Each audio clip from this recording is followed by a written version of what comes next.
नमस्कार दोस्तों। हिंदी की प्रतियोगी परीक्षाओं की तैयारी के क्रम में आज हम पढ़ेंगे। हम अभी क्या तैयार कर रहे हैं? संज्ञा सर्वनाम क्या में आती है? शब्द कितने प्रकार के होते हैं? विकारी और अविकारी। अभी हम क्या पढ़ रहे हैं? विकारी शब्द। विकारी शब्दों में हमने अब तक क्या पढ़ा? संज्ञा और सर्वनाम। आज विकारी शब्दों में ही आज का हमारा टॉपिक है विशेषण। तो देखो, सबसे पहले समझते हैं कि विशेषण क्या होता है। ऐसे शब्द जो किसी संज्ञा या सर्वनाम की विशेषता बताते हैं वो विशेषण कहलाते हैं। किसी भी संज्ञा या सर्वनाम की विशेषता बताने वाले शब्दों को विशेषण कहते हैं। जैसे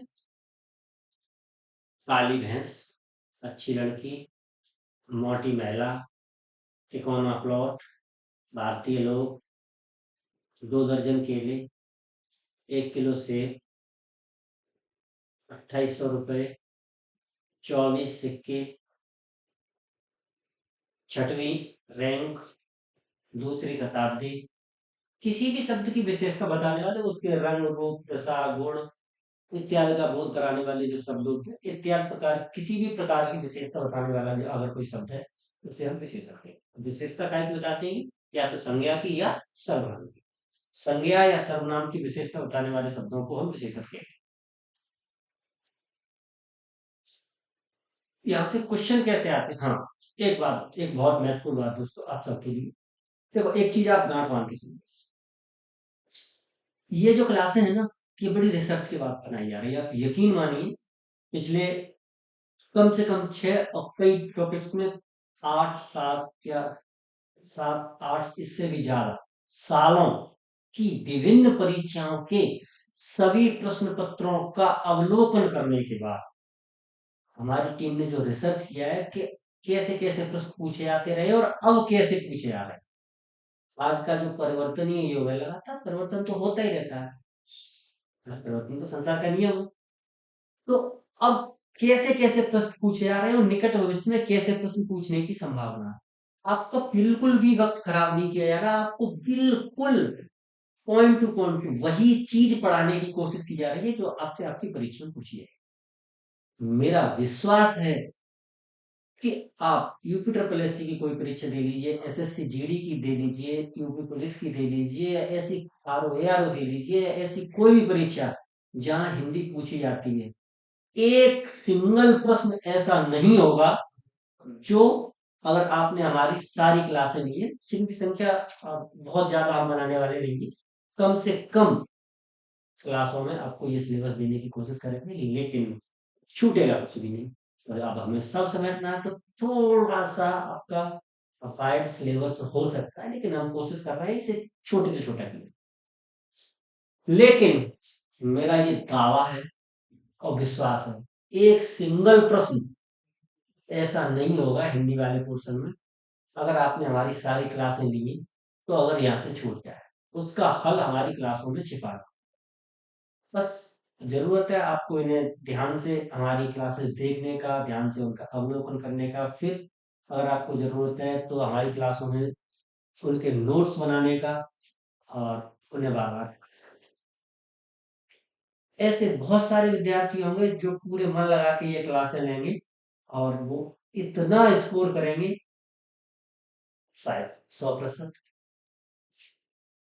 शायद 96%, पर आप बहुत अच्छा स्कोर कर पाएंगे हिंदी में अगर आप ये क्लासें कंटिन्यू देखिए। ये जो क्लासें हैं ये बहुत रिसर्च के आधार पर बन रही हैं। ये जो सिलेबस है ये रिसर्चेबल सिलेबस है। ये जो पाठ्यक्रम आपका तैयार किया जा रहा है बहुत अनुसंधान के बाद तैयार किया गया है। हमारी टीम, ये जो 20 मिनट 25 मिनट या आधा घंटे की ये क्लास होती है, इसके पीछे दोस्तों बहुत मेहनत होती है, बहुत रिसर्च। किस प्रकार के क्वेश्चन पूछे जा रहे हैं केवल आपको वही बताना है। तो आज का टॉपिक है विशेषण। विशेषण में इस चैप्टर से आपके प्रश्न आते हैं, एक ही प्रश्न रहता है सामान्यतः ज्यादातर परीक्षाओं में, जहां पर 20 या 25 प्रश्न पूछे जाते हैं वहां तक एक ही होता है। जहां प्रश्नों की संख्या अधिक होती है, जैसे यूपी पुलिस या यूपी ट्रिपल एस सी में जैसे आपका बीपीओ है, या ये वीडियो था, या ऐसी कोई भी परीक्षा जहां प्रश्नों की संख्या 25 से ऊपर होती है, वहां इस टॉपिक से आते हैं 2 प्रश्न, और 25 तक है तो आता है एक प्रश्न। और एक एक नंबर महत्वपूर्ण है। तो यहाँ से सवाल कैसे आते हैं, महत्वपूर्ण बात है। तो यहाँ से प्रश्न आते हैं कि ये कोई नहीं पूछेगा विशेषण क्या है, ये पूछेंगे विशेषण कितने प्रकार के होते हैं। या उन्होंने क्या किया, एक सेंटेंस लिख दिया, उसमें एक उन्होंने एक सेंटेंस कोई सा मार्क कर दिया, अंडरलाइन कर दिया या काला कर दिया, पूछा कि ये किस प्रकार का विशेषण है। अब पूछा जैसे कहीं एक था प्रश्न, जैसे सॉरी, श्याम के पास एक तिकोना प्लाट, तिकोना प्लाट है। ये जो वर्ड है ना, ये उन्होंने ऐसे कर दिया, या आप इसे ऐसे भी कह सकते हैं कि इसको उन्होंने ऐसे नहीं किया, इसके लिए उन्होंने क्या किया कि इसका इसका उन्होंने रंग बदल दिया।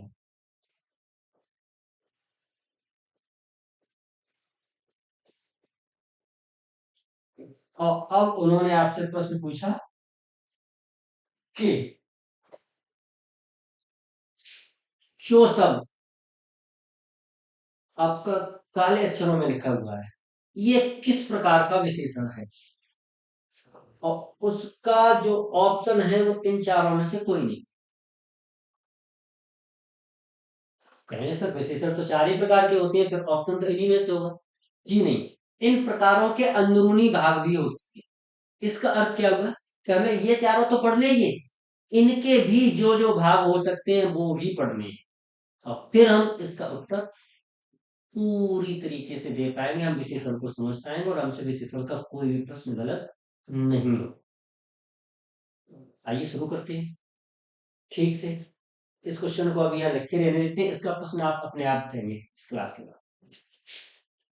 तो विशेषण मैंने आपको बताया, किसी भी संज्ञा या सर्वनाम की विशेषता बताने वाले शब्द को विशेषण कहते हैं।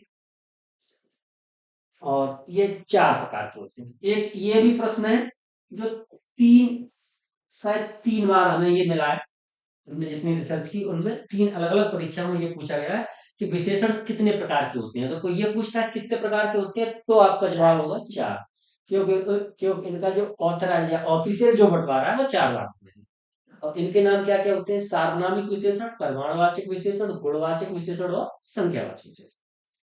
तो जैसा कि इनके नाम में ही समाहित है, ये कैसे होते हैं। अब बहुत ज्यादा आपको मेहनत नहीं करनी है, तो आप यहीं से समझ लेंगे। जैसे सार्वनामिक विशेषण, कोई भी ऐसा शब्द जो सर्वनाम है, सर्वनाम आप पढ़ चुके हैं, कोई भी ऐसा शब्द जो सर्वनाम है वो विशेषण के रूप में प्रयुक्त हुआ है वही शब्द, तो वो सार्वनामिक विशेषण होगा। जैसे परिमाणवाचक, कोई भी शब्द जो परिमाण बता रहा है, जैसे 8 किलो, 2 दर्जन, थोड़ा दूध, बहुत पानी, ये जो शब्द, ये क्या है, परिमाण बता रहा है।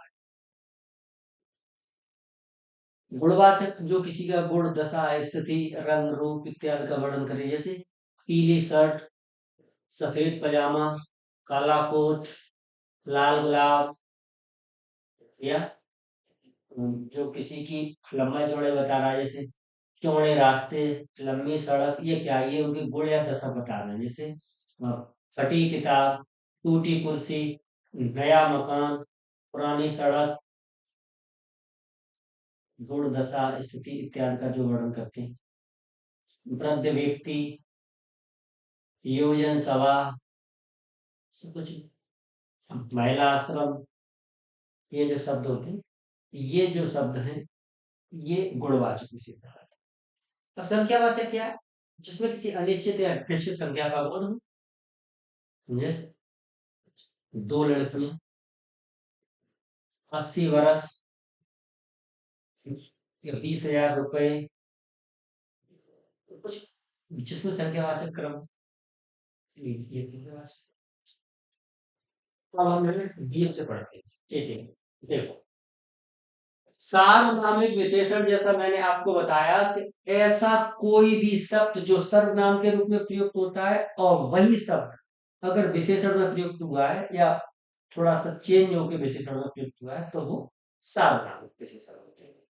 जैसे वह किताब फटी है, कोई महिला कोई महिला रो रही थी, या जैसे ऐसा आदमी नहीं देखा, या कैसा घर चाहिए। ये जो शब्द है, ये क्या है?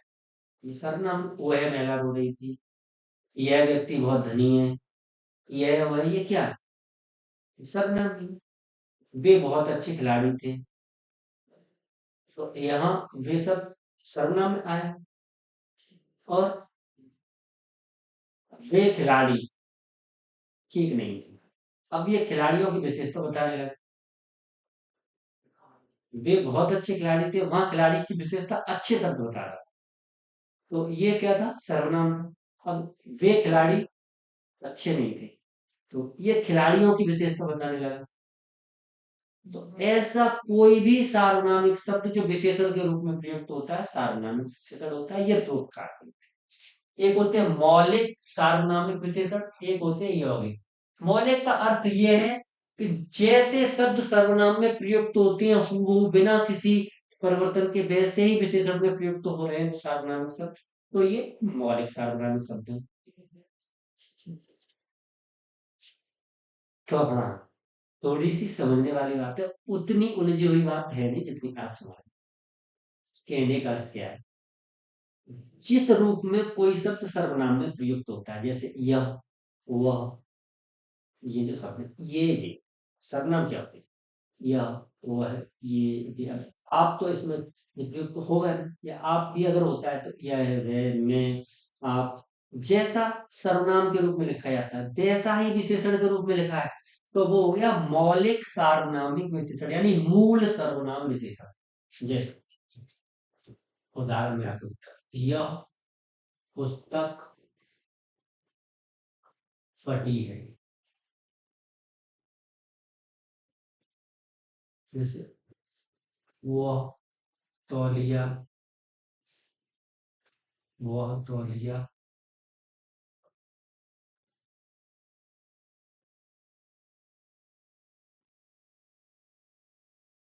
वह तौलिया गीला था। अब वह सब, यह सब, ये तो सीधे सीधे सर्वनाम में ऐसे प्रयुक्त तो ये हो गए आपके मौलिक। अभी समझ में नहीं आ रहा, पहले यौगिक समझो, फिर आपको मौलिक समझ में आएगा। अब यौगिक में क्या है? थोड़ा सा बदल गई। जैसे मैंने कहा कि ऐसा आदमी,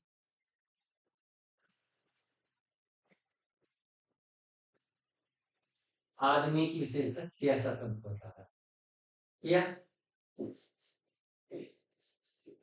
ऐसा घर चाहिए, ऐसा घर चाहिए,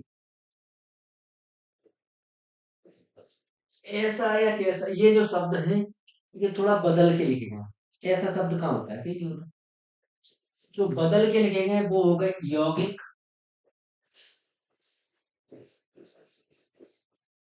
ऐसा व्यक्ति। और जो बिल्कुल हूबहू वैसे ही लिखे हैं वो हो गए मौलिक। मौलिक और यौगिक दो प्रकार के क्या होते हैं? सार्वनामिक विशेषण। इसके बाद आते हैं परिमाणवाचक विशेषण। देखो, परिमाणवाचक विशेषण क्या होते हैं? परिमाणवाचक विशेषण होते हैं, देखो, परिमाणवाचक जो किसी का परिमाण बताए, परिणाम नहीं। परिणाम और परिमाण में अर्थ, अच्छा, मुझे पूरी उम्मीद है काफी समझते ही होंगे। परिणाम होता है किसी का रिजल्ट, परीक्षा फल। किसी का परिणाम का मतलब है रिजल्ट या परीक्षा फल। और परिमाण का मतलब है मीजरमेंट, किसी की माप। हम यहाँ परिमाण की बात कर रहे हैं, परिणाम की नहीं। ये समश्रुत भिन्नार्थक शब्द है। अभी इसमें आएंगे आगे। हम शब्द के हमने जो चार जो खंड किए थे उसमें आखिरी में यही थे समश्रुत भिन्नार्थक, वहां तक पहुंचेंगे कभी ना कभी, राशिक्रम से चल रही। परिणाम और परिमाण में तो आप अर्थ समझिए। परिणाम होता है रिजल्ट्स या किसी का परीक्षा फल, और परिमाण होता है मेजरमेंट, किसी की माप। तो यह है परिमाणवाचक जो किसी माप से संबंधित हो। तौल या माप से संबंधित। गिनती विनती से नहीं, तौल या माप से संबंधित है, वो है परिमाणवाचक। जैसे ये दो प्रकार के होते हैं, एक होते हैं निश्चित, एक होते हैं अनिश्चित। तो देखो, निश्चित परिमाणवाचक क्या होते हैं? किसी की तौल, नाप, वजन, लंबाई, चौड़ाई की जो निश्चित जानकारी है, जैसे आधा लीटर दूध, ये दूध का बिल्कुल परिमाण बता रहा है, आधा लीटर। जैसे 100 किलो, जैसे 3 या 2 मील, ये निश्चित परिमाण बता रहा है, बिल्कुल निश्चित परिमाण। अच्छा, और अनिश्चित परिमाणवाचक क्या होते हैं? जैसे मैंने एक सेंटेंस देखा, थोड़ी शर्म कर,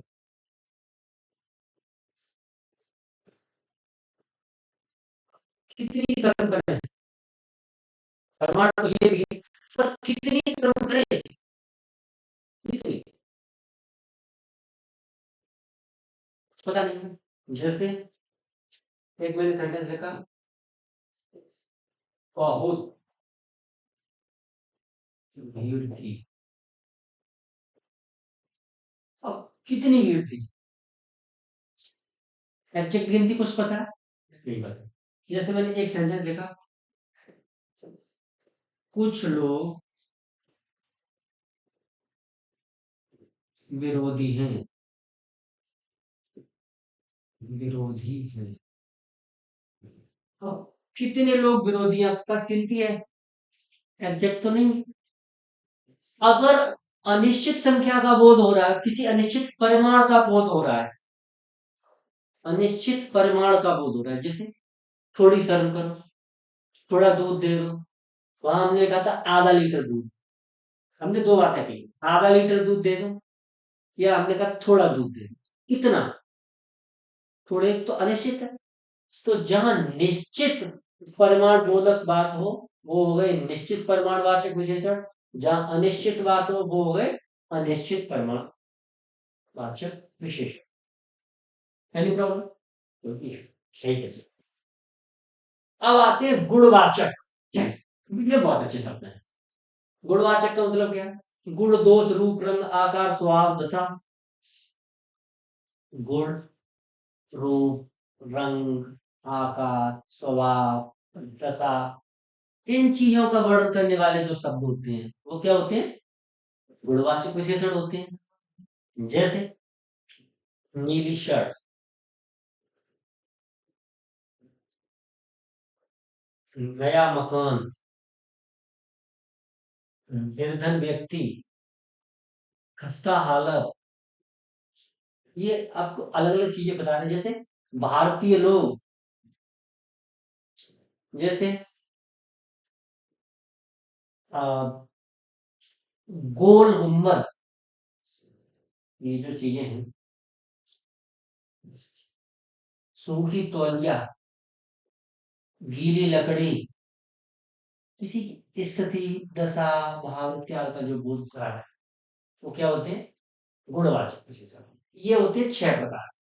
ध्यान से, यहां से प्रश्न आता है, और मैंने आपको एक प्रश्न भी पूछा था, उसका जवाब यही मिलेगा, तो आपको ध्यान से पढ़ना है। सबसे पहले क्या होता है? काल, काल बोधक गुणवाचक विशेषण, ऐसे विशेषण जिनसे किसी के काल का निर्धारण होता हो। काल आप जानते हैं, वक्त, किसी के काल का निर्धारण होता हो, बस आप ऐसे नहीं समझेंगे, आप इनके उदाहरण सीखिए, फिर आप समझ जाएंगे। जैसे मैंने लिखा, नए कपड़े, पुराना घर,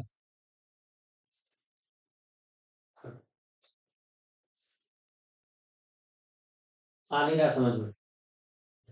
ये आपको उसके काल की स्थिति बता रहे हैं। जैसे ताजा दूध, ताजा दूध,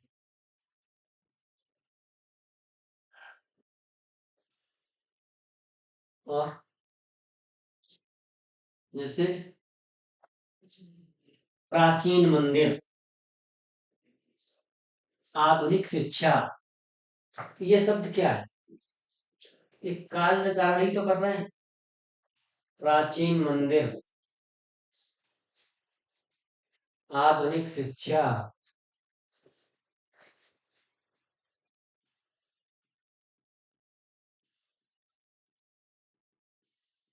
या नवीनतम संस्करण, नवीनतम संस्करण, इस तरीके के जो शब्द हैं, आप समझ पा रहे हो, ये शब्द क्या कर रहे हैं? काल का निर्धारण कर रहे हैं। तो इन्हें हम क्या कहेंगे? काल बोधक गुणवाचक विशेषण। काल बोधक गुणवाचक विशेषण। टाइम दोस्तों ज्यादा नहीं ले सकते, फिर क्लास बड़ी हो जाती है। आप समझ ही गए होंगे ये क्या होते हैं। अगले, रंग बोधक, दैट इज वेरी इजी, इसमें तो कुछ है ही नहीं। जिससे किसी के रंग का एहसास होता हो, बस ये तो समझाना ही नहीं, ये तो बस इसका तो वर्गीकरण करना था। जैसे लाल गुलाब, काली शर्ट, नीली टाई, बस उसमें एक रंग का नाम शामिल हो। हरी पत्तियां, कोई सा रंग हो, बैंगनी कमीज, सतरंगी पतंग, जिसमें रंग का नाम या रंग का भाव शामिल हो गए रंग बोधक गुणवाचक विशेषण। दशा बोधक क्या होते हैं?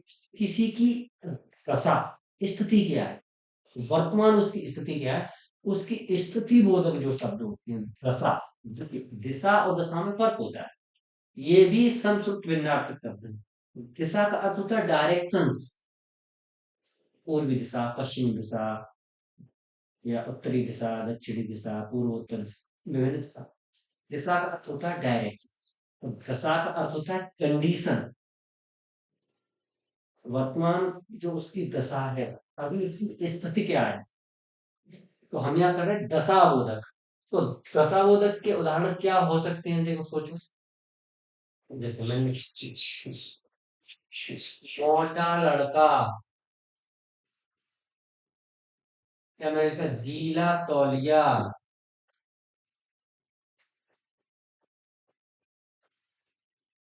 मैंने कहा टूटी मेज, मैंने लिखा साफ बिस्तर, या मैंने लिखा गर्म बिस्तर। ये जो चीजें हैं, ये ऐसे जो एग्जांपल्स हैं जो किसी के दशा का वर्णन कर रहे हैं। जैसे वृद्धाश्रम, युवजन सभा, सभा किसकी है? युवाओं की। आश्रम किसका है? बच्चों का। बाल कल्याण, कल्याण तो होना है पर किसका? ये बच्चों।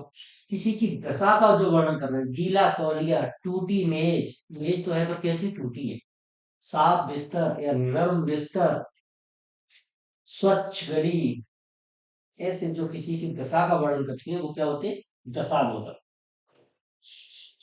इसके बाद अगला है दोस्तों आपका, थोड़ा सा इंपॉर्टेंट और सबसे ज्यादा प्रश्न मेरा मानना है यहीं से पूछे जाने की संभावना है।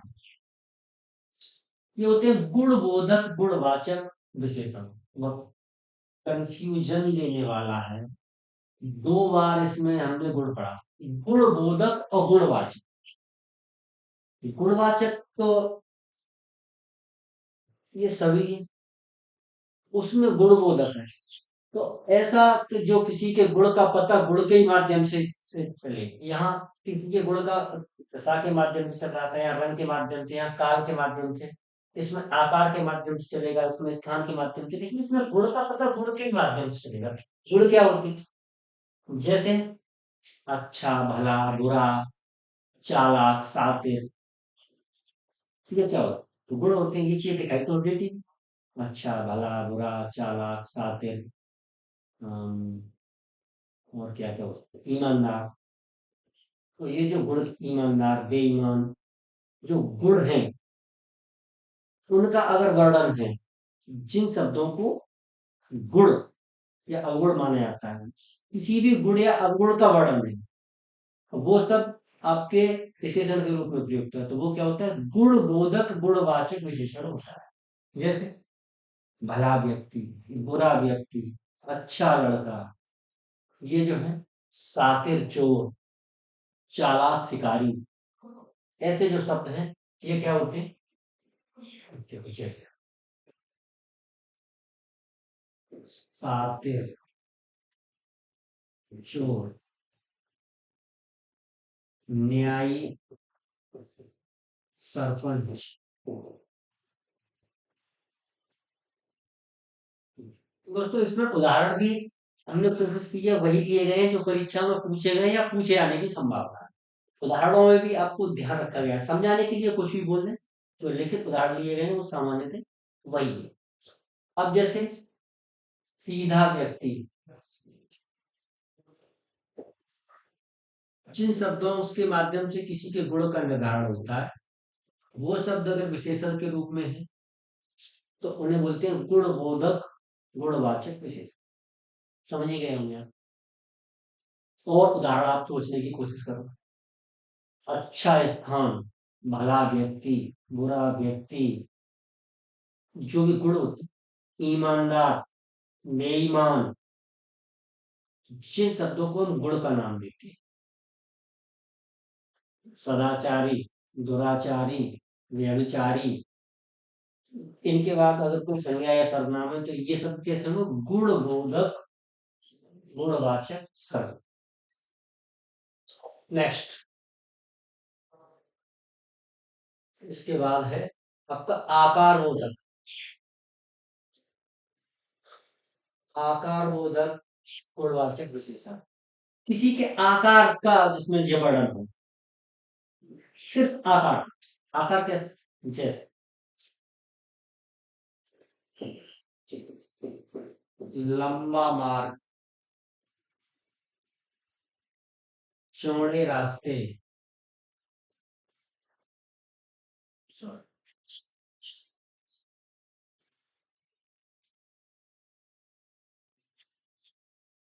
चौड़े रास्ते, जैसे तिकोना प्लॉट,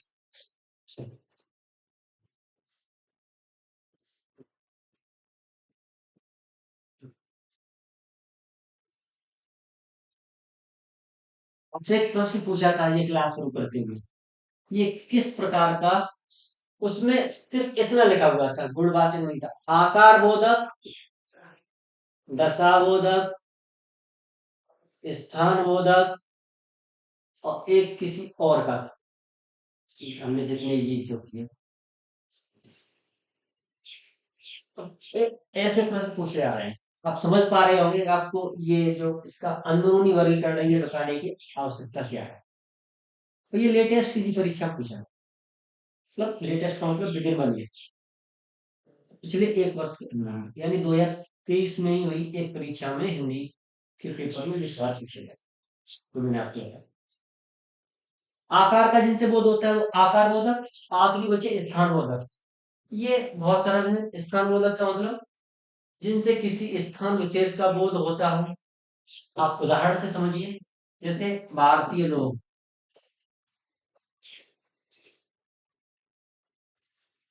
बाहरी मकान, बाहरी मकान, या भीतरी दीवार, इससे क्या होता है, स्थान का बोध हो रहा है, स्थान विशेष का बोध हो रहा है। तो जैसे प्रायद्वीपीय भारत, भारत तो है पर भारत में एक विशेष स्थान का बोध हो रहा है, या हिमालय वन, एक स्थान विशेष का बोध हो रहा है। ऐसे ही जैसे गुजराती ढोकला, ढोकला तो है पर कहाँ का, गुजरात है। हम्म, ढोकला आ गया। अंतिम हमारे बचे संख्यावाचक विशेषण। चार ही तो थे, हमने तीन पढ़ लिए, सार्वनामिक पढ़ लिए, परिमाणवाचक पढ़ लिए, गुणवाचक पढ़ लिए, आखिरी कौन से बचे, संख्यावाचक। तो संख्यावाचक के छोटे छोटे से कुछ खंड होते हैं, समझना बहुत सरल है। सबसे सरल यही है। कभी कभी यहां से भी प्रश्न आता है, पर हमेशा नहीं, कभी। अब अनिश्चित संख्यावाचक विशेषण क्या होते हैं, कौन बताएगा? पहले आपको जो अनिश्चित परिमाणवाचक होती हैं वही अनिश्चित संख्यावाचक होते हैं, कितनी सी बात। दोनों के सेम, मतलब दोनों के सेम उदाहरण है, ये भी उसका नाम है, वो भी उसका नाम है। ये यहाँ डबल है। अनिश्चित संख्यावाचक का मतलब ही ये कि जिनकी संख्या निश्चित न हो, बस वही शब्द है, कोई कुछ बहुत थोड़ा, चार के अलावा कोई शब्द नहीं। कोई कुछ बहुत थोड़ा दिन, कोई आया है। अब यहाँ हम संख्या की बात करें, इसे हटाना होगा। संख्या की बात करेंगे, इसे हमने कहा कोई नहीं, इसे भी, इसे हम बात करते हैं, कुछ लोग आए हैं। कुछ लोग आए हैं, या थोड़ा तेल और बचा हुआ है, बहुत सारा सिलेबस बाकी है, बहुत काम करना है, बहुत मुश्किल नहीं है, थोड़ी सी तो सरल बात। ऐसे जो शब्द है जो अनिश्चित परिमाणवाचक थे वही अनिश्चित संख्यावाचक, इसमें कुछ खास। नेक्स्ट, क्रमबोधक, जिनसे किसी सीक्वेंस का जो आपका सीक्वेंस होता है, जैसे पहला दूसरा तीसरा चौथा सौवा, जो क्रमबोधक, किसी की रैंक हो। क्रमबोधक का अर्थ केवल क्रम से है, जैसे पहला दूसरा। अब ये हिंदी संस्कृत अंग्रेजी का है, जैसे पंचम षष्टम, तब भी क्रमबोधक, पहला दूसरा तीसरा सौवा, 101वां 186वां, तब भी ये क्रमबोधक। जो क्रमबोधक है, एक दो तीन नहीं, पहला दूसरा तीसरा चौथा। इसके बाद गणना बोधक। तो गणना बोधक का सीधा सा मतलब है कि जिनमें निश्चित गिनती लिखी हो, जो निश्चित निश्चित परिमाणवाचक थे, वही गणना बोधक। जैसे निश्चित परिमाणवाचक और गणना बोधक एक ही है, अनिश्चित परिमाणवाचक और अनिश्चित संख्या बोधक एक ही। जैसे ये 8 kg, 100 मील, 400 ग्राम, आधा किलो, आधा लीटर, कुछ भी जो। और इसके बाद अब आपका अगला है आवृत्ति बोधक। ये पूछे आवृत्ति बोधक, समुदाय बोधक, ये दो थोड़ा सा ध्यान से समझनी है, इसमें यही दो सुझाव हैं। आवृत्ति बोधक क्या होता है, जो आपको, आवृत्ति बोधक का मतलब है वो बार बार किसी चीज को दोहराएगा, इसका मतलब है गुणे से। जैसे यहाँ लिखा है 4 गुना, या गुना, या 100 गुना, जहां किसी का गुना आवृत्ति बोधक, बस, और कुछ ज्यादा नहीं है। समुदाय बोधक थोड़ा समझने वाला है। समुदाय बोधक में क्या है, ऐसे शब्द जो किसी समुदाय को इंगित करते हैं, ज्यादा शब्द नहीं, थोड़े शब्द। जैसे यहाँ लिखा 12 महीने, 12 महीने, आपको पता है कौन से 12 महीने की बात है, जो एक वर्ष में होते हैं।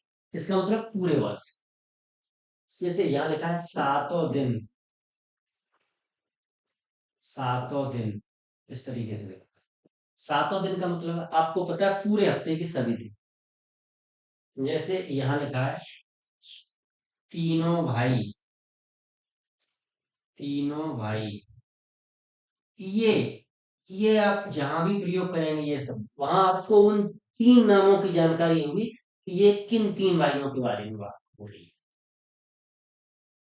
अन्यथा आप शब्द का प्रयोग नहीं कर पाएंगे, और करेंगे तो वो व्याकरणिक दृष्टि से गलत होगा। अगर आपको, अगर कहीं ये रेफरेंस नहीं है कि ये किन तीन वाक्यों के बारे में बात हो रही है, तो ये गलत हो जाएगा। ये क्या होते हैं, समुदाय बोधक होते हैं। ये उस बहुवचन को एक वचन बना लेते हैं, समुदाय बोधक होते हैं। बस तीनों भाई लिख दिया, यानी आपने वो तीन नाम, या चारों दोस्त, जैसे कोई चार लोग थे, चारों दोस्त, या किसी संस्था में छह लोग शामिल हैं, छह लोग, ऐसे। जैसे किसी कमेटी में सात जज शामिल हैं, अब उनके आपको नाम पता है, फिर आपने कहा सातों जजों ने फैसला दिया। सातों जज का मतलब उन सात विशेष लोगों के नाम से है, जिनके बारे में पहले से जिक्र है। ये होते हैं समुदाय बोधक संख्यावाचक। और प्रत्येक बोधक संख्यावाचक जो होते हैं, इनका सीधा सा अर्थ है, इनमें तीन चार ही शब्द हैं, जैसे प्रत्येक, हर एक, ऐसे भी, और एक एक, जैसे उदाहरण देते हैं, एक एक अपराधी को सजा मिलेगी, हर एक व्यक्ति को सरकार द्वारा दिए गए लाभ नहीं मिल पा रहे हैं, या प्रत्येक व्यक्ति अपनी आपाधापी में लगा है। ये जो प्रत्येक बोधक होते हैं, बस इसके अलावा विशेषण का कोई भी भाग बचा नहीं। ये इसके उदाहरण थे। मुख्य रूप से चार प्रकार के विशेषण, चार में सार्वनामिक विशेषण दो प्रकार के, कौन कौन से, मौलिक और यौगिक। उसके बाद परिमाणवाचक दो प्रकार के, निश्चित परिमाणवाचक और अनिश्चित परिमाणवाचक। उसके बाद गुणबोधक या गुणवाचक, वो आपके कितने प्रकार के थे, छह प्रकार के, कालबोधक, रंगबोधक, दशाबोधक और गुणबोधक गुणवाचक। उसके बाद आकार बोधक और स्थान। उसके बाद फिर संख्यावाचक, ये भी आपके छह प्रकार के हैं, अनिश्चित, क्रमबोधक, गणनाबोधक, आवृत्ति बोधक, समुदाय बोधक और तो छह और छह 12, दो 14 और दो 16, कुल मिला के आप उनका विस्तृत अगर वर्गीकरण करते हैं, तो 16 प्रकार के विशेषण होते हैं। आप ये समझ सकते हैं, आप क्या करेंगे, आपके समझने के लिए। मुख्य रूप से चार भाग होते हैं, यही मंजूर किया जाता है। अगर ये पूछा जाए कि विशेषण कितने प्रकार के होते हैं, तो इसका जवाब 16 नहीं है, इसका जवाब है चार। और वो चारों के जब हम विभिन्न विभिन्न विभिन्न विभिन्न खंड करते हैं, तो हमें 16 विशेषण मिलते हैं। पहले के दो, दूसरे के दो, तीसरे के छह, चौथे के छह, कुल मिला के 16। Okay, next. अब होती है विशेषण की अवस्थाएं, यहां से भी प्रश्न पूछे जा रहे हैं। तो विशेषण की तीन अवस्थाएं होती है, आप जान लीजिए।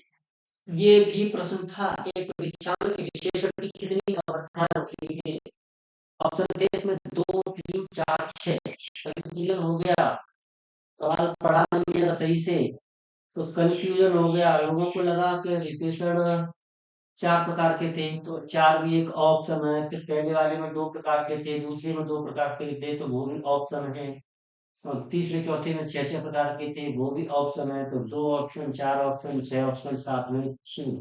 अब पढ़ा नहीं है तो बहुत कंफ्यूजन हो, पढ़ा है कोई कंफ्यूजन नहीं। विशेषण की अवस्थाएं कितनी होती है, तो तीन, एक मूल अवस्था होती है, एक उत्तर अवस्था होती है, एक उत्तम अवस्था होती है। मूल अवस्था का मतलब जैसा का तैसा। आप एक उदाहरण से समझ लीजिए, फिर आप समझ। जैसे यहाँ मैंने लिखा कि राम अच्छा लड़का।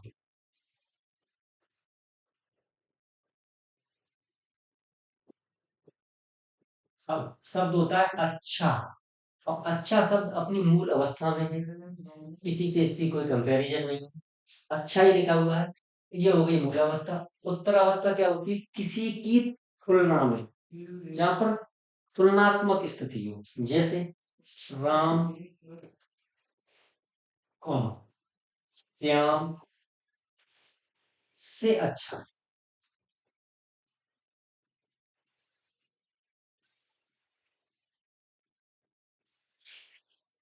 और यहां मैंने लिखा राम सबसे अच्छा है।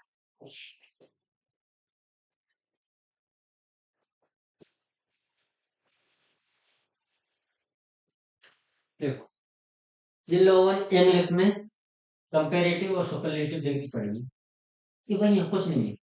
मूल अवस्था का मतलब है मूल अवस्था, उत्तरावस्था का मतलब है मूल के बाद की या किसी के साथ जिससे तुलना कर रहे हैं, तुलनात्मक अवस्था। और उत्तम अवस्था है कि वो सबसे उत्तम हो, सबसे अच्छा है।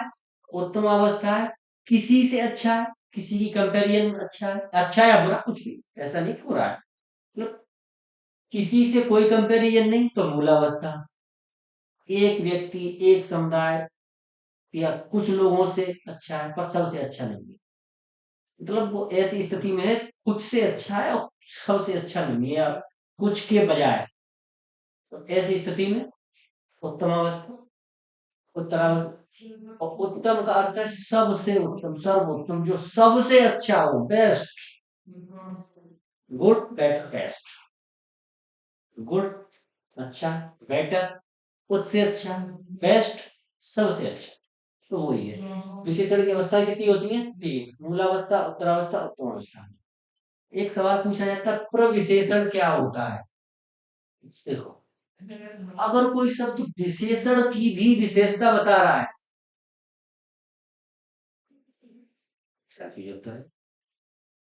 विशेषण की भी विशेषता बता रहा है तो वो प्रविशेषण होता है। जैसे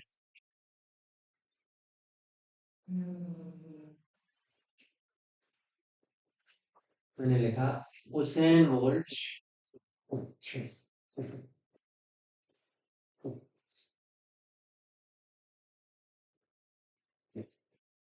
बहुत तेज दौड़।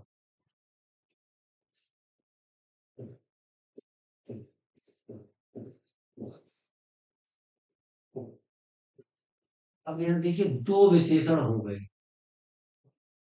तो विशेषण तो यही रहेगा, लेकिन ये प्रविशेषण हो जाएगा। चलिए ये थोड़ा गलत है, ये क्रिया विशेषण है, मुझे विशेषण लिखना है। जैसे मैंने यहाँ लिखा वह अत्यधिक तेज है,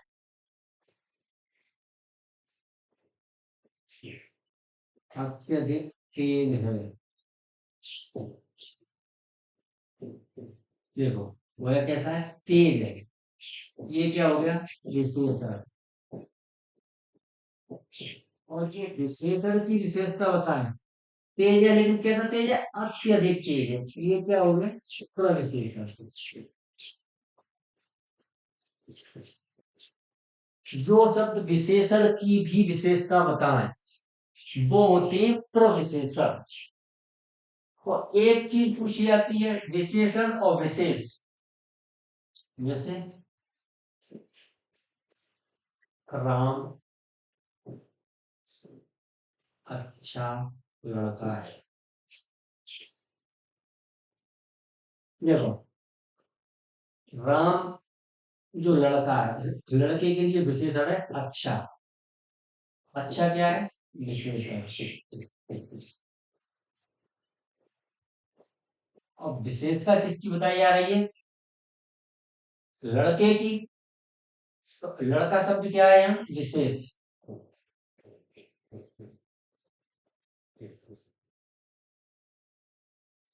जिस शब्द की विशेषता बताई जाती है वह शब्द विशेष से होता है। जिस शब्द की विशेषता बताई जाती है वह विशेष से होता है, और जो विशेषण की भी विशेषता बताते हैं वो प्रविशेषण होते हैं। जैसे श्याम चालाक है।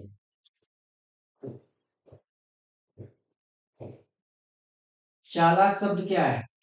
विशेषण। इसका विशेष क्या है? श्याम। जिस शब्द की विशेषता बताई जाती है वो विशेष से होता है, और जो शब्द विशेषता बताते हैं वो विशेषण होते हैं। That's simple। अब चूंकि आज की क्लास थोड़ी बड़ी होती आ रही है, लगभग 45 मिनट की हो चुकी है, तो ये खत्म करनी पड़ेगी। अब ये क्लास पूरी नहीं हुई, इसमें कुछ और भी प्रश्न पूछे जाते हैं, ये आपको कल बताएंगे। कुछ आदर्श विशेषण क्या होते हैं, इसमें पशु पक्षियों की आवाज से संबंधित आते हैं, वस्तुओं की आवाज से संबंधित आते हैं, और समूहवाचक आते हैं। तो अगली क्लास के लिए आपको इंतजार करना पड़ेगा क्लास। चलो, वैसे तो ये ज्यादा नहीं है, अभी खत्म भी कर सकते हैं, 2 मिनट की बात है। आदर्श विशेषण कुछ ऐसे विशेषण हैं जो अपने आप में उदाहरण बन गए, जैसे वह विभीषण है, इसका मतलब भेदी है। वो- वह सावित्री है, इसका मतलब पतिव्रता है। वह श्रवण कुमार है, इसका मतलब पितृभक्त है। वह हनुमान है, इसका मतलब बहुत अच्छा सेवक है। कुछ ऐसे विशेषण ये आदर्श विशेषण कहे जाते हैं। जैसे मैंने आपको बताया है, जैसे वह क्या है? जैसे वह राम है, इसका मतलब मर्यादा पुरुषोत्तम, मतलब मर्यादित है। वह भीष्म है, इसका मतलब अपनी कई बात से हटेगा नहीं, यह प्रतिज्ञावान है। और जैसे और भी कह देते हैं कि जैसे वह गधा है, इसका मतलब बेवकूफ है। कलाकार बेवकूफ से, ये आदर्श विशेषण कहे जाते हैं, यहाँ से भी प्रश्न आते हैं। कुछ आते हैं पक्षियों की आवाज से, कई पेपरों में आपने देखा होगा, जैसे बकरी मिमियाती है, भौंरा भौंरा गुंजारता है, हंस गूंजता है। ऐसे ही ये कुछ आते हैं, जैसे हाथी क्या करता है, शेर क्या करता है, इनमें से कोयल की आवाज क्या होगी, या कोयल की आवाज को क्या कहते हैं, इस तरीके के प्रश्न भी देते हैं, ये भी आपसे करना। कुछ वस्तुओं की आवाज भी आती है, जैसे दिल धड़कता है, जूते चरमराते हैं, चूड़ियां खनकती हैं, ऐसे ही इनके लिए भी एक अलग शब्द समूह है। और कुछ समूहवाचक शब्द भी होते हैं, जैसे पशुओं का झुंड होता है, जैसे राजनीतिज्ञों का दल होता है, जैसे कारों का मंडल होता है। तो ये भी आप, हालांकि हम आपको पीडीएफ में देंगे, पर ये इन आदर्श विशेषणों को, कुछ पशुपक्षियों की आवाजों को, वस्तुओं की आवाजों को, और समूहवाचक शब्दों को एक साथ स्टडी करने की जरूरत है, चाहता तो आप जानते हैं। अब सब लोग, हमारी मातृभाषा हिंदी है, लिखते पढ़ते बोलते अपने आप करना सब कुछ तो हिंदी में करते हैं, हमें सब आता है। थोड़ी सी क्लास बड़ी हो गई, पर क्या, सिलेबस तो खत्म करना। ओके दोस्तों, जय हिंद, जय भारत।